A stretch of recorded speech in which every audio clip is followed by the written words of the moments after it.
Olá, amigos do Aconteceu Charqueadas. Estamos realizando as entrevistas com os candidatos ao Conselho Tutelar.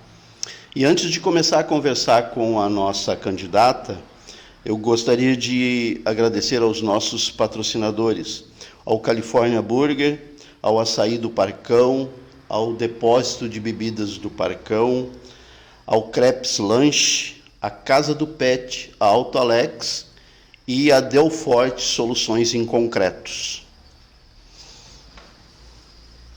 Como é que está, dona Kátia Krever? Tudo bem. Tudo bem? Tudo bem. Então, obrigado pela sua disponibilidade de vir aqui bater um papo com o Aconteceu, com o Vanderlei, né? E eu gostaria de conhecer um pouco melhor, né? Na verdade, eu já te conheço, né? Mas aqui agora tu tem a oportunidade também de se fazer conhecer via mídia, né? Mídia social. Quero agradecer, né, a oportunidade de poder estar aqui falando um pouquinho sobre a Kátia Krever, né? Agradecer ao Aconteceu Charqueadas e aos patrocinadores que fazem acontecer, né, esse momento, e dizer que é gratificante a gente ter essa oportunidade de poder aqui estar falando sobre a minha pessoa, sobre o Conselho Tutelar, né? Legal. Então, é isso. Então, já que a oportunidade está aí, me conta um pouco, né? És natural aqui de Charqueadas, quanto tempo, né? Ou se veio, quanto tempo mora, porque Charqueadas é a gente pensando um pouquinho na nossa história, na história da cidade, a cidade sempre foi uma cidade de passagem, né? As pessoas passavam para ir para outros lugares e se formou a vila, né? Então era o acesso, né? E hoje continua, né? A gente continua percebendo que a cidade recebe gente de todos os lugares. Na verdade, Acolhe, são poucos, né? São poucos os nascidos aqui, né? A maioria, né? Eu falo assim, a nossa maioria. Eu vim para cá com acho que 3 meses, né? Então conheço muita gente que veio, Arroio dos Ratos, toda outra da região vieram para cá por causa da usina, por causa da Copelm, enfim, né? Então por isso que eu perguntei, és natural daqui ou veio para cá? Meus pais vieram 2 anos antes de eu nascer, vieram para Charqueadas, escolheram Charqueadas para, né, ter a sua família. Eu nasci em Triunfo, mas vim para cá logo que nasci, né? Sou ali da comunidade da Vila Santo Antônio, a qual eu amo de paixão, assim, um bairro acolhedor, em que somos uma grande família, né? Acho que isso é uma qualidade dos bairros, assim, onde se um vizinho precisa, todos estão ali para acolher, né? Vem de uma família, né, que tem as suas raízes muito a questão da ajuda comunitária, né? Meu pai é de um centro espírita, minha mãe frequentava sempre os clubes de mães. Sim. E aí me despertou toda essa vontade, né, de também fazer parte das comunidades, de poder de alguma forma colaborar, né? Não sei se eu já posso falar sobre a minha família também. Pode, à vontade. Né? Eu sou mãe de 3 filhos, da Jéssica, do Juan e do Álvaro, a qual, assim, eu tenho muito orgulho deles, né? Sim.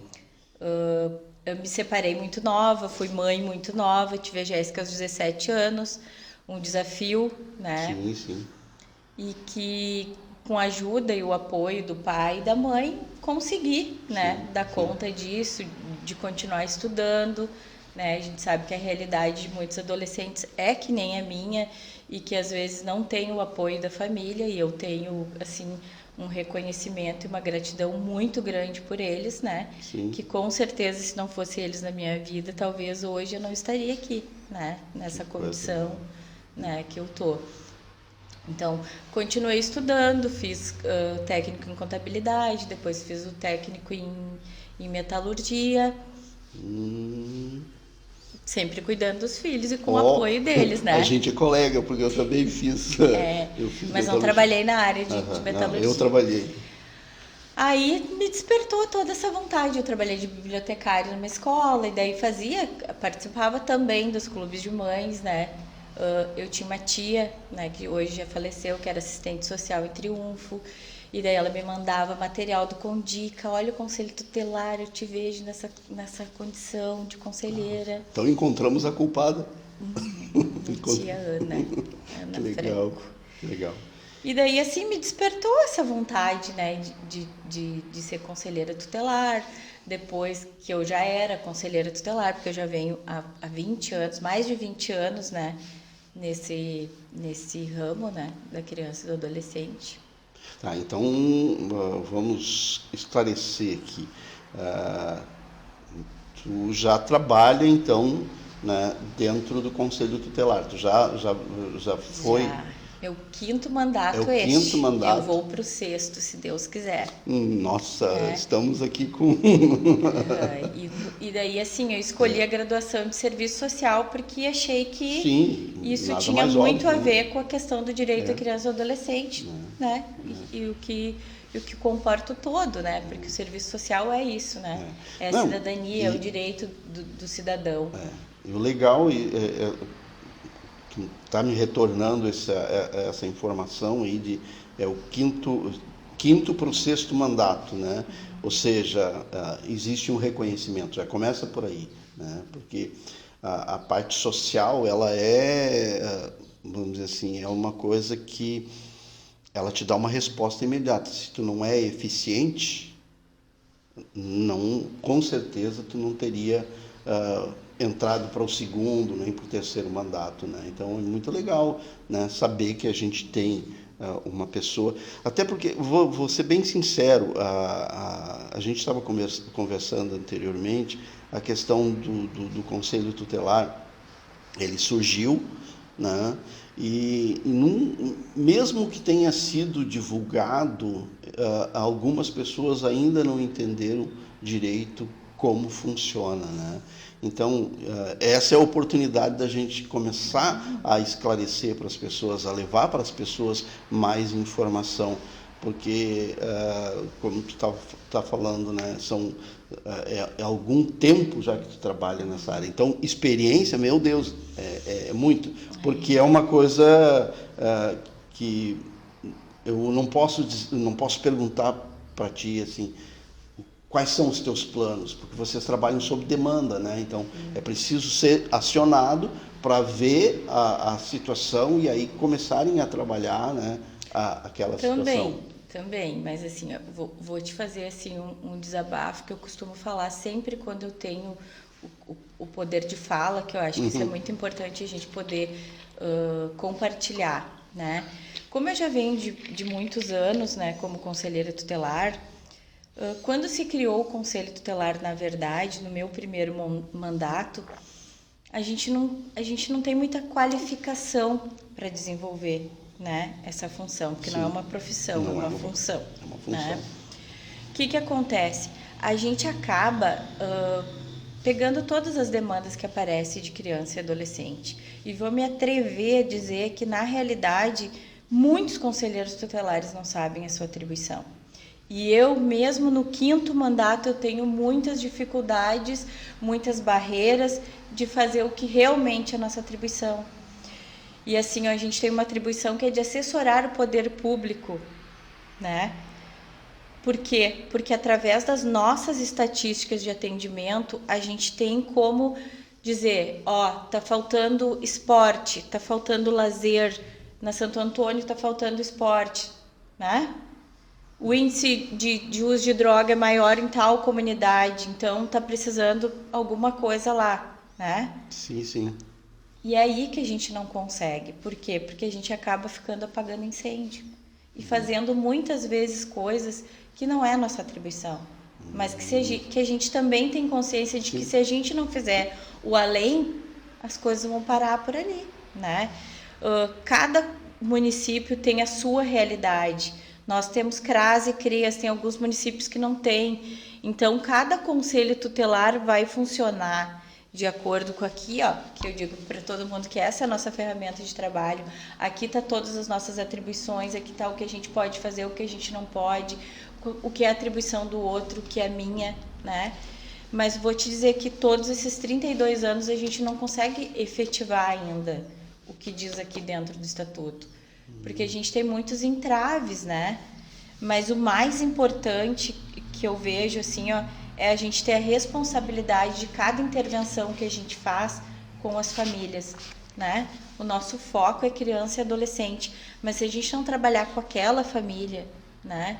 Se a gente não se colocar no lugar do outro, se a gente não tiver empatia pelaquela situação, não adianta eu cobrar de uma mãe aquilo que ela não pode dar, né? Eu tenho que compreender a situação dela e tentar dar um suporte dentro da rede de apoio que a gente tem, aplicando as medidas que está no Estatuto da Criança e do Adolescente, para que ela consiga exercer a função dela, né? Tu sabe que isso é um fator importante trazer, porque, como eu falei, existe algumas coisas que precisam ser esclarecidas com relação ao Conselho Tutelar, né? Porque ele não é poder de polícia, né? E algumas pessoas acham que é isso, que é poder de polícia, de chegar lá, de tirar o filho da família. E tocou num ponto importante que é, claro que vocês trabalham em cima do Estatuto da Criança e do Adolescente. Isso é, vamos dizer assim, é a consolidação das leis básicas ou dos direitos básicos da criança e do adolescente, né? Mas vocês não trabalham direto no adolescente, vocês não vão mudar a cabecinha. A gente não executa as ações, né? A gente aplica a medida e os equipamentos é que executam. Exatamente. Né? A gente faz dentro das nossas atribuições, a gente tem que atender, orientar, mas quem executa, por exemplo, se eu aplicar a medida do apoio e acompanhamento temporário, não é pelo Conselho Tutelar, é pelo órgão que vai fazer, ou o CRAS, ou o CREAS, ou alguma ONG que desenvolva esse apoio à família, né? Que tem os técnicos qualificados. Eu sou formada em serviço social, mas dentro do Conselho Tutelar eu sou conselheira tutelar. O que o Conselho Tutelar exige, né? O que a lei exige é segundo grau completo, né? Sim. No ensino médio. Então, é isso que exige a minha profissão. Agora, o quanto eu vou me qualificar para dar um atendimento melhor, de qualidade, isso é uma responsabilidade minha, né? Eu sempre falo assim, eu estou sempre buscando, né? A gente está sempre aberto a aprender. E hoje a gente está num momento muito importante do Conselho Tutelar, eu acho que um dos principais, que é trazer a legalidade para o Conselho Tutelar. É a gente começar a fazer realmente o que a gente tem que fazer, né? Dizer, hoje eu estou de plantão, mas isso não é minha atribuição. Então, vou dizer de quem é. Não me importa, eu digo para os guris, eu não me importo sair de madrugada para fazer uma orientação, para ir na delegacia, fazer uma orientação, para ir num atendimento, que geralmente é com a brigada e com a Polícia Civil, que a gente faz, né? Fora de horário. Faz as orientações que tem que fazer e o atendimento vai ser posterior na sede do conselho para a gente poder aplicar uma medida, né? As portas de entrada tem que ser os locais corretos e sempre ser, porque em todo o estatuto ele fala comunicar o conselho tutelar, comunicar o conselho tutelar. Por que comunicar? Porque depois a gente vai tomar as atitudes que a gente tomar. Em algumas situações, é claro, hoje a gente tem a legislação nova, que a gente pode, inclusive, pedir o afastamento do agressor do lar, que isso a gente não tinha essa competência. Hoje o Estatuto nos traz, né? Com a Lei Henri Borel. Então, são mudanças. Então, tem sempre mudanças também na lei, né? Lei é interpretação, né? A gente tem várias vertentes, né? Que é várias interpretações, a gente tem vários autores que cada um traz a sua posição do que fazer e não fazer. E aí vocês adequam, porque a gente, né? não tem um procedimento unificado do conselheiro tutelar, que todos os conselhos vão atuar desta forma. Não, a gente não existe. Sim, cada caso é um caso. Cada caso é um caso a se avaliar, né? E tu me falou também aí, na verdade, assim, toda essa informação tem cheio de detalhes, né? comentando aí, a gente percebe, por exemplo, o Conselho Tutelar, ele não é único, né? Ele não funciona sozinho. Não, ele precisa de respaldo. Vocês já têm o respaldo jurídico, que é o estatuto, né? Mas vocês precisam do executivo, precisam do judiciário, precisam das secretarias, enfim, não funciona sozinho. A função, eu acho que está muito claro que a função do Conselho Tutelar é ver a situação com uma visão técnica, buscar em conjunto, porque eu sei que vocês não é a Kátia, não é a Kátia que determina, né? É o colegiado que vai se reunir, vai discutir em cima daquela situação, dizer, o caminho é por aqui, que pode ser diferente numa outra situação, numa outra família, porque cada família tem a sua peculiaridade, né? E que em qualquer momento pode ser revisto. Às vezes a gente pode ter uma visão inicial da situação e daqui a pouco mudou. Então eu apliquei essa medida, mas essa medida não está sendo eficiente. Então eu vou ter que mudar de medida, né? Sim, interessante. Tu falou sobre o acolhimento institucional, que é a minha paixão, assim, eu amo nos meus intervalos de conselho tutelar, porque antes a lei dizia que eu podia concorrer 2 mandatos e tinha que me afastar 1, né? Então, nesses meus intervalos de conselho tutelar, eu fui diretora de um abrigo institucional em Eldorado. Antes, trabalhei como equipe técnica do lar daqui de Charqueadas, né? Como eu sou assistente social. E assim, é tão excepcional essa medida e às vezes as pessoas não compreendem. Acham assim, a criança vive numa situação precária de fome, de falta de higiene. Então, vamos lá e vamos tentar resolver esses problemas. Porque o acolhimento institucional, embora seja um local adequado, um ambiente de higiene adequada, de alimentação adequada, não é a sua família. Não.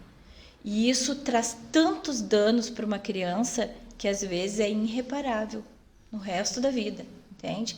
A criança pode ficar acolhida 2 anos e voltar para a família. O nosso abrigo aqui, ele é um abrigo que pode ficar 1 ano e 6 meses no máximo. Então, tu tem esse 1 ano e 6 meses para trabalhar a família, ou a criança retorna para a família, ou para a família extensa, ou ela vai ser apta à adoção. Né? Ou, em algumas condições, pode ser transferida para uma casa-lar, que é onde a criança pode ficar até os 18 anos, mas pode ficar na lista de adoção esperando, né, sua família adotiva. Que nós não temos casa-lar aqui. O que eu quero dizer com isso? Muitas vezes os adolescentes que ficam no acolhimento, com 18 anos, eles acabam saindo do acolhimento e voltando para a sua família, né? Sim. Então, assim, eu acho que a gente tem que refletir muito o quanto a gente está investindo nessas famílias, né? Porque o vínculo, para mim, a coisa mais importante é o vínculo afetivo. Quando eu vejo que existe um vínculo afetivo, eu vou fazer de tudo para aquelas crianças ficarem ali naquela família, né? Porque a questão da higiene, às vezes, é uma coisa cultural que tu precisa trabalhar, né? Tem que ver em que estágio está a questão da higiene, da falta de higiene, né? Porque às vezes a falta de higiene é tão precária que a criança acaba tendo risco de vida mesmo. Sim. Então, assim, cada caso é um caso. Mas eu quero aqui, assim, frisar o quanto é doloroso para uma criança estar no acolhimento institucional, por mais que tenha amor, que tenha carinho, né, que tenha convivência, porque é um dos direitos deles, mesmo estando no acolhimento institucional, ter a convivência familiar e comunitária, né? Por isso, são N questões, por isso que o acolhimento deve ser mantido dentro da sua cidade, para que propicie a questão da convivência com a família, né? Que isso não seja cortado, os vínculos, mesmo estando acolhido, tu vai tentar de tudo para aquela família, para que aquela família possa, né, receber os seus filhos de volta. Então, sempre nessa condição que nós sempre vamos ver esse lado da criança. E o acolhimento é uma medida excepcional e provisória. Então, assim, se em alguma situação eu precisar levar uma criança para acolhimento institucional, vai ser um tempo muito curto, né? mas que eu também preciso trabalhar bem essa família para a criança também não acabar voltando para casa e daqui a uns dias sendo reinserido no acolhimento, né? Tu falou uma coisa também aí como, até estou sendo repetitivo, né, mas é que é muita informação, mas eu notei um detalhe, a gente, e eu acho que a grande maioria das pessoas veem muito mais a ação ou o resultado da decisão de vocês, né, do Conselho Tutelar, e não percebem, não têm a visão de que vocês trabalham muito mais a família do que propriamente a criança, né? Então, a questão... Eu não vejo como trabalhar separado. Né? E aí existe a questão, tu tem o estatuto, que é a parte técnica, e tu tem a parte sentimental, como mãe, como educadora, como assistente social, enfim, com a tua particularidade, né, o meu histórico de vida. Eu digo muito isso. Assim, ó, que a gente traz muito a história de vida da gente, mas a minha tu se põe ali no lugar. Mas é que a minha história não é a história de quem eu estou atendendo. Mas entende? Tu se põe, né? Mas às vezes a gente também se vê assim, tendo muito a questão do senso comum que eu falo, e que a gente tem que estar sempre se vigiando, né? Sim. Eu fui mãe aos 17 anos, eu tive um suporte da minha família, então a minha história foi assim, mas a minha história podia ter sido diferente. Poderia. Né? Então é isso que a gente tem que um sempre lembrar, que a vida da outra pessoa não é que nem a minha. A minha história, o meu pensar, o meu jeito de agir nem sempre é do jeito do outro. Sim, tu não pode pegar como parâmetro, né? E a gente pega muitas famílias fragilizadas, então às vezes a gente tem que, eu costumo dizer que às vezes a gente tem que pegar no colo, né? Porque em determinadas situações é isso que tu tem que fazer. Tu tem que ensinar a pessoa a alguma coisa que talvez ela até saiba, mas ela não lembre como fazer. Né? E hoje a gente vive numa situação, né, muito a questão da droga, a questão da falta do limite, e a gente friso sempre que o Conselho Tutelar não veio com esse objetivo de tirar, né, a responsabilidade dos seus pais, não. Os pais que têm as responsabilidades deles, eles têm que educar, eles precisam fazer a parte deles. Em algum momento, se nós, Conselho Tutelar, tiver que chamar para dizer isso, vão fazer o papel de vocês. Né? Sim. A gente precisa fazer isso, né? Não é transferir para o Conselho Tutelar. Claro que não. Muitas vezes a gente recebe assim mães que não sabem mais o que vai fazer, vou entregar para o Conselho Tutelar. Não é assim. Vamos ver onde é que a gente vai resgatar isso que foi perdido, mas não existe em algum momento entregar para o Estado, né? O teu filho. Sim. Então... Mas claro que a gente tem precariedade nos atendimentos, apesar de que a gente tem uma rede. Nós contamos com uma rede boa de CAPs, de CREAS, de CRAS, né? Mas poderíamos ter muitos mais, né? Mas acho assim que estamos evoluindo cada vez mais. A questão da aprendizagem, dos cursos de capacitação, eu procuro sempre, quando eu posso, me esforço para ir, porque eu acho que compartilhar a realidade do outro Conselho Tutelar, lá uma demanda que eles tenham, que eu não estou conseguindo resolver aqui, eu ouvindo um colega, eu posso, né, seguir os passos dele e conseguir resolver. Então, eu acho que tem muito de compartilhar, tem muito de aprender, né? Eu acho que a gente sempre tem que estar aberto a aprender. Eu gosto de estudar, né? Sempre nos meus intervalos de Conselho Tutelar, eu sempre continuei nesse ramo, né? E sempre também estudando, fiz uma pós-graduação também em projetos. E acho que é isso, a gente precisa de dedicação, e eu realmente me dedico porque eu amo o que eu faço. Né? Um histórico de 5 anos já dentro do Conselho Tutelar. 5 mandatos, 5 mandatos, desculpe. 5 mandatos já é uma história, né? Então, realmente. Pois é, que legal a gente conhecer essas peculiaridades e, ao mesmo tempo, começar a entender melhor de como que funciona, né? É claro que o nosso tempo é curto para falar, porque como mesmo disse, cada caso é um caso, cada família tem as suas a sua forma de viver, porque na verdade a gente traz um resgate, né? A gente copia os nossos pais, né? Então nem todo mundo segue os mesmos parâmetros, tomam decisões diferentes, como no teu caso mesmo também, né? Sendo mãe muito cedo, né? Mas tu tinha o apoio da família. Aí tem outras famílias que se criaram, vamos dizer assim, só na raça e na coragem, e aí falta, né, esse suporte. E eu acho que o conselho tutelar é exatamente isso aí, porque quando tu vê que uma família ela está perdendo o controle, porque infelizmente a gente não nasce sabendo, né? Eu sei porque eu tenho uma filha, né? E eu me lembro muito bem da alegria do nascimento e de um certo pânico quando eu cheguei em casa. Eu olhei ela no berço e digo, gente, tem um serzinho aqui, né? E a responsabilidade. E a responsabilidade, como que eu faço? E aí eu lembro que a minha mãe um dia me surpreendeu, eu trocando a fralda, e ela disse assim, poxa, tu é filho único, como é que tu aprendeu a trocar fralda? Digo, mãe, a dor ensina a gemer, né? Às vezes as pessoas não têm essa oportunidade de buscar informação, de ter uma pessoa para orientar. E aí é que eu vejo que a importância de um conselho tutelar que pode não apagar o fogo, como comentou, né? Porque, como eu falei, é por demanda, né? Tem que ser acionado, só que às vezes ele é acionado até tarde demais, né?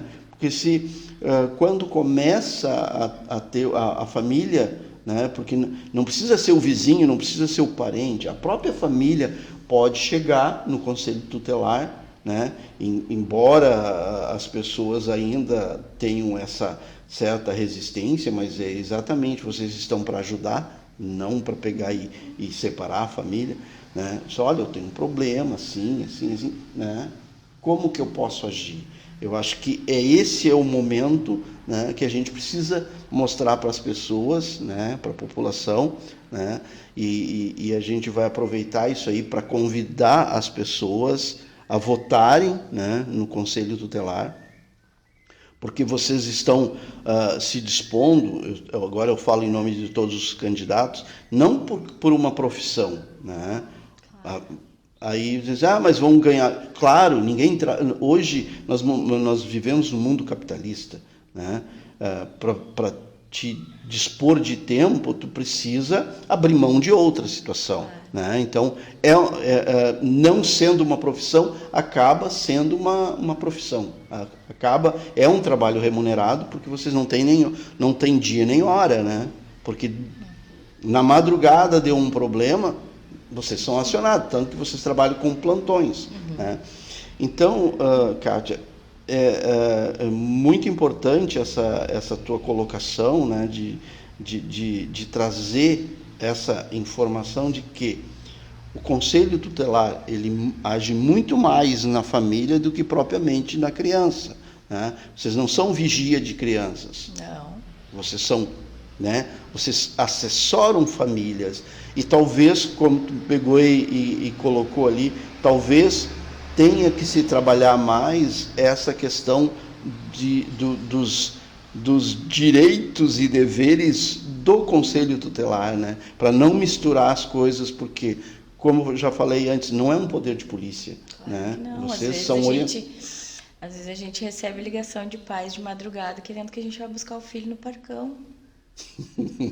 Daí a gente infelizmente tem que dizer, não, o filho é do senhor, o senhor tem que ir lá, o senhor tem autoridade, meu filho vai sair de casa se eu permitir. Sim, né? Sim. É claro que são outras realidades, hoje a gente lida com outro tipo de adolescente, Mas são cuidados que eu tenho que ter desde pequeno, de dar limite para o meu filho, né? Sim. E é claro que a gente dando limite todos os dias, às vezes, também Escapa. foge, né? Escapa. Mas aí eu tenho que ter a minha visão de ver que tá fugindo e buscar de novo, né? Mas daí, às vezes, eles acham assim, o conselho tutelar tem que ir lá buscar, então...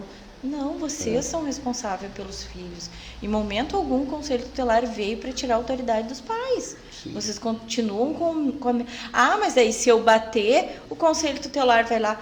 Claro, porque não precisa bater, vamos educar de uma outra forma. Porque a violência gera violência, sim. né? Tu cria uma é o poder, eu sou mais forte que tu, eu vou te bater, daí eu vou ensinar o meu filho isso. Quando ele quiser alguma coisa que não dê certo, ele vai usar da violência para conquistar. Então, são muitas reflexões que a gente pode fazer, Sim, né? meu Deus. Outro dia eu estava vendo uma entrevista de um psicólogo, né? E ele comentando, né, que... Olha isso. Eu vou ter que cortar.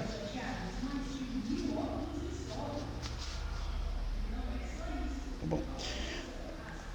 Seguimos. Pois é, eu estava assistindo uma entrevista de um psicólogo onde ele fala uma coisa interessante, né? Que nós, da geração moral e cívica, né? Nós mais antigos, isso dói, né? Mas tudo bem. Nós respeitamos ou respeitávamos nossos pais, tanto que um olhar já era o suficiente, né? Então a gente amava, mas o amor tinha um respeito também. Por quê? Porque nos dava limites. Não sou eu que vou criticar os pais de hoje, mas eu vejo, né, que existe liberdade demais. E às vezes até o filho, né, o pequeno e o adolescente, além deles precisarem de limite, eles querem. Eles só não sabem como, mas eles querem. E os pais, às vezes, não sabem como pegar e colocar esse limite, e às vezes esse limite não é, né, vem de forma errada, querendo, né, a agressão, enfim, isso, como tu disse, se vários estende, direitos, né, violados, né? Violados. Então, às vezes a gente se depara com os pais que não conhecem os seus filhos. E isso é a pior coisa, né? Sim. Porque se tu conhece teu filho, tu sabe quando ele tem uma atitude diferente, em que tu precise, né, dar um olhar especial.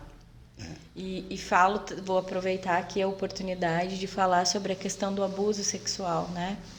Ele não tem rosto, né? Então é uma coisa muito preocupante e que é muito importante que a família conheça o seu filho, né? É claro que não é uma regra, mudou, teve abuso sexual, não, mas é um agravante. Sim. A criança que sofre abuso sexual, de alguma forma, ela demonstra. Sim, ela mostra. Né? Então, sendo nas suas atitudes, sendo na falta de fala, de se isolar. Alguma forma diferente ela vai ter, ela vai agir diferente ou agressivamente, né, para mostrar isso. Porque é muito difícil uma criança conseguir externar o que aconteceu, por né? vergonha, por vergonha, por culpa, às vezes se sente culpada, às vezes pelo medo, né? Mas em algum momento ela demonstra e a família precisa estar atenta e aberta para reconhecer isso. Sabe que isso que tu falou me chamou a atenção dessa mudança. Quando existe essa mudança de comportamento, né? Não necessariamente no caso do abuso, né? Mas, enfim, por qualquer situação em que a criança, o adolescente muda de atitude, né? A família tem que reconhecer, porque tem um outro fator, e até a gente está dentro do mês de setembro, que é a questão do suicídio, né? Então, e eu já não estou indo tão longe, eu estou falando na depressão, porque o suicídio é uma consequência, né? Então, se o pai e a mãe, né, não conhecem os seus filhos, não percebem os sinais, mas todo o depressivo dá sinal, né? Por mais que ele disfarce, por mais que ele tente, ele muda, né? É um momento de introspecção, um momento em que mudou a forma de comportamento com relação à parte social, se isolou, né? Buscou outras atividades, né? Se encerrou no quarto, enfim. E aí, essa questão depressiva é o mal do século, né? A gente tem isso aí. E não é só do adulto, né? Hoje os jovens têm muito isso aí e os sinais estão o tempo todo. E muitas vezes os pais não percebem, né? Então, veja que eu lembro de uma pessoa que dizia assim: lidar com o ser humano é coisa difícil, guiar a cabeça do ser humano é difícil, né? Eu não digo nem guiar, eu acho que a gente tem que aprender a reconhecer que se a Kátia, que tem uma conduta, né, todos os dias a Kátia tem aquela mesma característica, de repente ela mudou, opa, Por que será? Por que será? Né? E aí não adianta acionar o conselho tutelar tarde demais, porque se é cedo, se consegue, aí, voltando lá no início, né, o conselho vai trabalhar junto ao CRAS, a assistência social, principalmente o CAPS, CAPS, né, que é os nossos né, atendimentos psicológicos e psiquiátricos. Que aí, porque às vezes a depressão é uma coisa tão pequenininha para nós, né, que estamos de fora, mas para aquela pessoa que está depressiva, aquilo destruiu o mundo dela, né? E às vezes é só, eu sempre digo que eu tenho uma amiga, na verdade ex-namorada, psicóloga, né? Então a gente conversava, eu acho que ela me analisava o tempo todo. Mas tudo bem, né? Ela desistiu de mim, eu acho que por isso. Ela não tem conserto. Mas assim, brincadeiras à parte, né? Mas eu sempre comentava com ela que todos os nossos problemas é uma linha emaranhada, né? E o psicólogo, ele vai lá e te ajuda a encontrar qual é o fiozinho que tem que puxar para desemaranhar. Então, essa coisa é muito interessante, esse ato do conselho tutelar, levar essa criança, levar o pai, a mãe também, porque eu não estou falando só da criança, porque às vezes a depressão está na família, num membro, né, num tutor ali, e ele precisa também desse auxílio, porque no momento que ele está desse jeito, ele não consegue, né, ele não consegue dar atenção para o filho. Então, como a gente tinha falado, né, anteriormente, então o conselho tem essa assessoria também, né, esse respaldo de órgãos que vão dar ajuda para vocês. A gente traz muitos mitos, né, quanto à questão da depressão, dos pais, das pessoas acharem que é frescura, né? Isso. Porque ele tem tudo, mas às vezes o tudo não é o tudo nada material, né? Não. Eu posso falar porque eu já tive depressão, faço tratamento, graças a Deus, assim, tô bem, assim, mas já tive num período muito ruim da minha vida e que vou te dizer que as pessoas não conseguem interpretar a dimensão que uma palavra causa para alguém que tem depressão. Não é a mesma coisa que eu, Kátia, quando estou bem, ouvir uma coisa. Que nem eu brinco, às vezes, é te chamar de feia e isso te derruba, né? Porque depende do teu estágio de espírito, como tu tá te sentindo. Então, é a forma que tu vai receber aquilo que tu tá ouvindo. Exatamente. Então, às vezes, a gente fala bobagem para alguém que tem depressão, né? Ah, tu é bonita. Ah, porque tu tá assim... Deixa a pessoa pior ainda no estado que ela tá, né? Porque daí ela fica se culpando e na realidade é uma coisa que a gente precisa achar o caminho de volta. É, né? porque eu sou bonito e por que eu tô assim? Aí agrava eu tenho mais culpa ainda, eu tenho tudo, as pessoas estão me dizendo eu tenho tudo, né? Só que é uma condição que mesmo tu tendo tudo pra ti, isso não faz diferença. Não. né? Falando um pouco de mim, assim, sim. Eu, para mim, os meus filhos são tudo, são a minha vida. O que eles pensam, o que eles sentem tem muita importância para mim. Sim. E quando eu tive depressão, isso não me importava. Eu nunca pensei em suicídio, mas eu não tinha vontade de viver, eu não via alegria, não via nada na vontade de viver. Eu até também tive uma situação assim, é difícil, é uma tristeza que tu não encontra, né? É além da tristeza, né? Além da tristeza. dizer que a tristeza é um estágio, mas estágio. Além da tristeza é quando a gente está no fundo do poço mesmo. Porque tu né? não tem estímulo. Se a estímulo. gente não procurar profissional, se a gente não procurar tudo que a gente puder procurar para ajudar a gente, melhor para a gente poder sair. Mas é a gente que tem que encontrar. Com e daí certeza. A gente precisa apoio das pessoas que a gente ama, né? Exatamente, Perto da gente. Hoje a gente vive essa geração do quarto, né? Do quarto e do celular. E vou dizer para vocês que eu tenho uma geração do quarto que trabalha, chega do serviço e vai pro quarto jogar, né? Então, assim, mas a gente precisa estar atento. Né? É que são até realidades, o quanto né? isso prejudica, o quanto isso é uma atitude diferente, é uma atitude que está sendo danosa para o adolescente, né, para a criança. O meu não é mais adolescente, mas já é adulto. Sim, mas a interação, né, na verdade... De saber o que está acontecendo, né? Uma vez eu ouvi de alguém que disse assim, nunca coloca uma televisão no quarto de cada filho. Porque daí tu não vai ter mais a união, cada um vai pro seu quarto olhar a sua televisão. E isso é muito verdade. Sim, né? Com certeza. Essa falta do juntar na hora do almoço, na hora da janta, às vezes cada um pega o seu prato e vai comer no seu quarto. Essas pequenas coisas fazem diferença.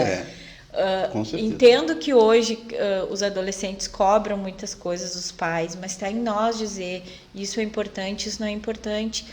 Porque às vezes assim, as pessoas trabalham em 2 trabalhos para poder dar as coisas materiais. E na realidade, tudo que o filho queria era ficar um pouco mais com o pai, né? Então, talvez eu tenha que me preocupar um pouco menos com dar roupa de marca, com dar o celular melhor, né? Melhor, que tem lá o top, que vai fazer ele ficar mais no celular do que ficar comigo, né?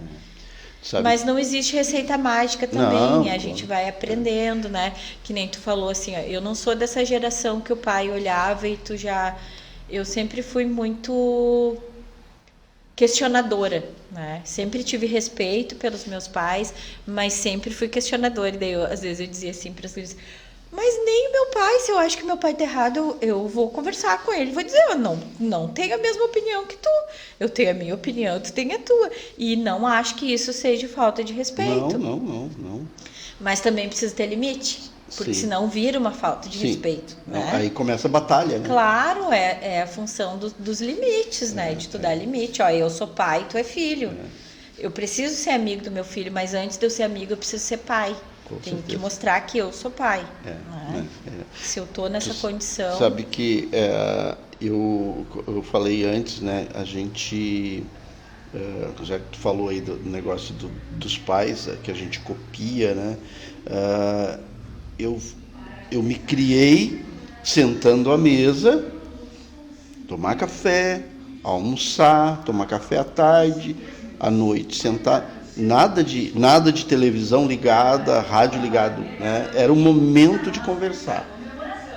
Quando eu fui para São Paulo, aqui, na família daqui, eu já agia assim, né?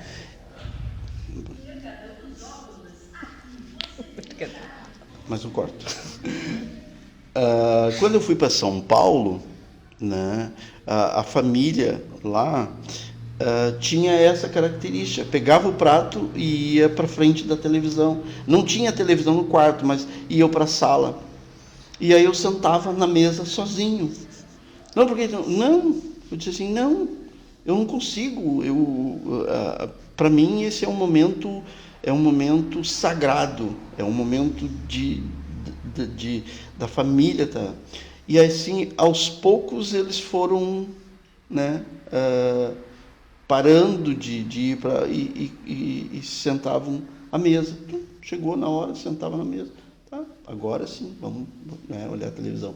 Então, essa situação é, como eu disse, a gente vai copiando dos pais, a gente traz isso de berço, né?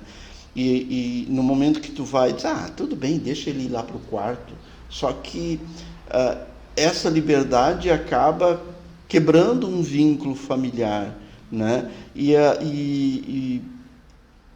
aquele jovem acaba perdendo essa convivência e nem percebe que isso aí tá afetando ele, né? Ele não conhece mais o pai, ele não sabe,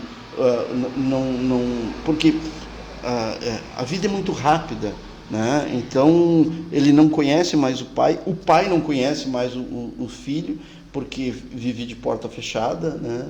Então é uma série de situações que eu imagino, né? Vocês passando claro por isso, né? Que nem eu falei, não existe uma receita mágica. Não. Talvez esse adolescente que vá para o quarto comer, talvez em uma família isso funcione, talvez eles não comam naquele horário, mas aí depois de noite se reúne, eu tenho um horário para conversar. Sim, cada caso, claro, né? que cada caso é um caso, que a gente não pode ser radical, mas a gente tem que estar atenta para essas pequenas coisas que às vezes vão se perdendo, né?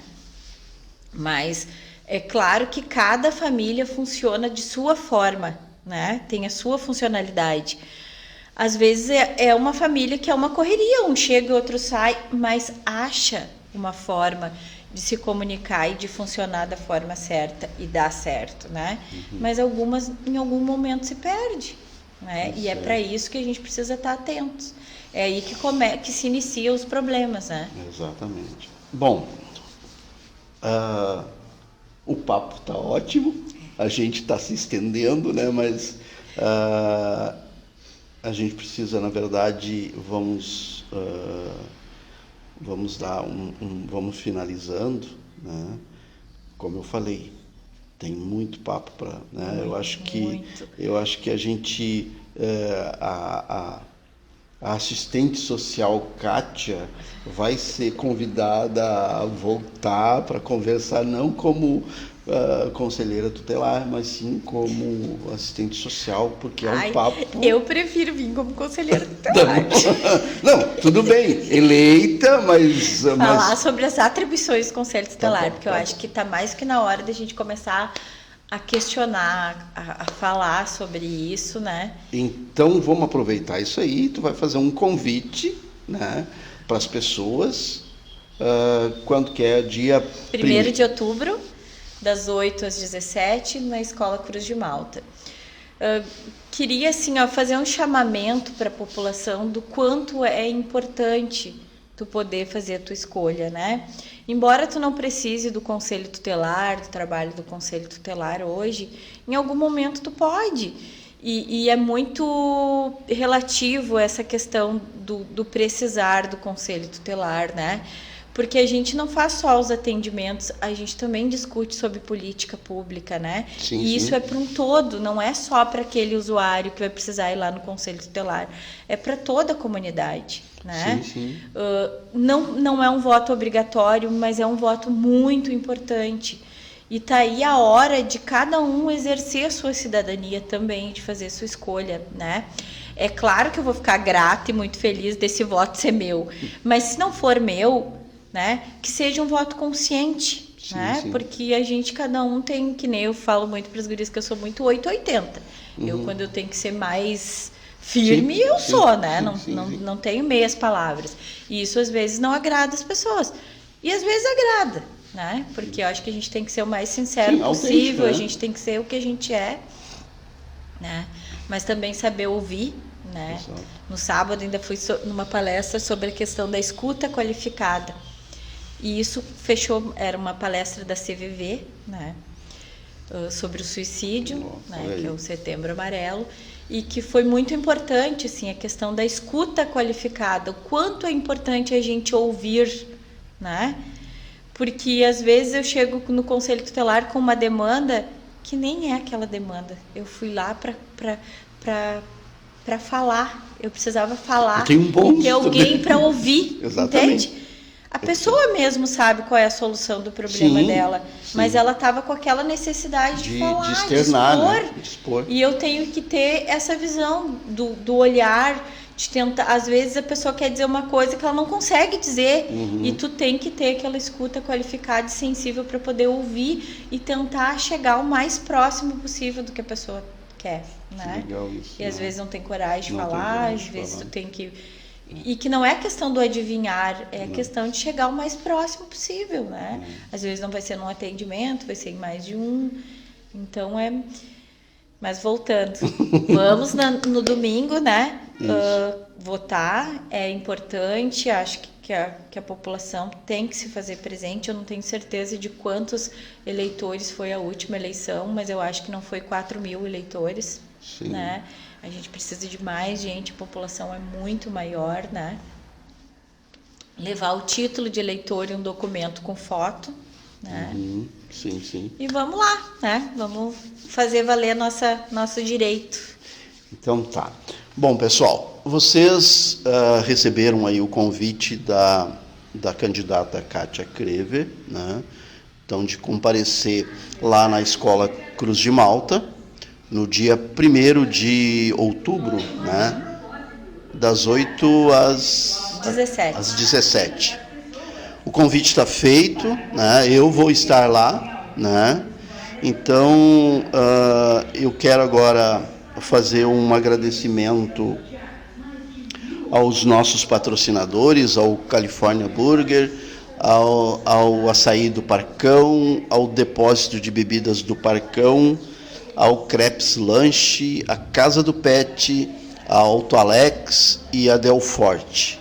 E, ao mesmo tempo, me despedindo aqui da Kátia, desejando a ela um sucesso aí na eleição, né, rumo ao 6º mandato, né, e que a gente consiga, né, chegar a um trabalho, né, dentro do Conselho Tutelar cada vez melhor, né, porque isso é um bem para a população. Então, deixo as palavras aí para o encerramento, né. Quero agradecer assim, a todos que estão junto comigo nessa caminhada, né? Principalmente a minha família, os meus filhos, né? Que são o meu braço direito. E dizer para as pessoas que esse trabalho, essa função que a gente exerce quanto conselheiro tutelar, ela vem com muito amor. Eu sei que as minhas colegas também trazem isso com elas, né? Da questão da gente se doar completamente, né? Porque a gente não adianta, mesmo a gente estando em casa, na folga, a gente está sempre ligado, a gente tem um grupo de WhatsApp que a gente está sempre se conversando, porque realmente é o colegiado que decide, né? Mas assim, o quanto a gente traz a responsabilidade, né? De talvez até mudar a vida de uma criança, de um adolescente ou de uma família, com uma intervenção nossa. Então, por isso a gente traz tanta responsabilidade em qualquer intervenção que a gente possa fazer, porque isso é vida, né? Sim, que nem outras profissões, que eu digo, o médico também trabalha com vida, por isso toda a responsabilidade, né? Mas a gente tem que ter muita ciência de ter a responsabilidade da função que a gente exerce. Vou falar também que o nosso salário da região é um dos melhores, né? Acho que a gente precisa ter também esse reconhecimento, que muitos conselheiros tutelares trabalham, alguns por menos de um salário mínimo. Cada cidade tem a sua realidade, tem a sua lei municipal, né? Que faz essa previsão. Então, acho que o nosso salário, e a gente está sempre falando lá no Conselho Tutelar que o nosso salário é bom. Então, a gente também, isso também tem que ser um retorno, né? Tem que ser reconhecido, né? Quanto o trabalho da gente.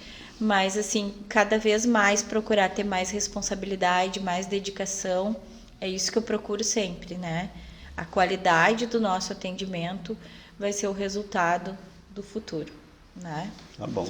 Então, agradecer a todos e convidar, né, que apareçam lá dia 1º de outubro e votem de preferência em mim, né? Tá certo. Meu número é 46. Isso, eu já ia perguntar. E o número 46, tá bom. Muito obrigado mais uma vez. Desejo sorte, né, boa sorte, sucesso nas eleições e que Deus abençoe e proteja sempre. Muito obrigada, muito obrigada.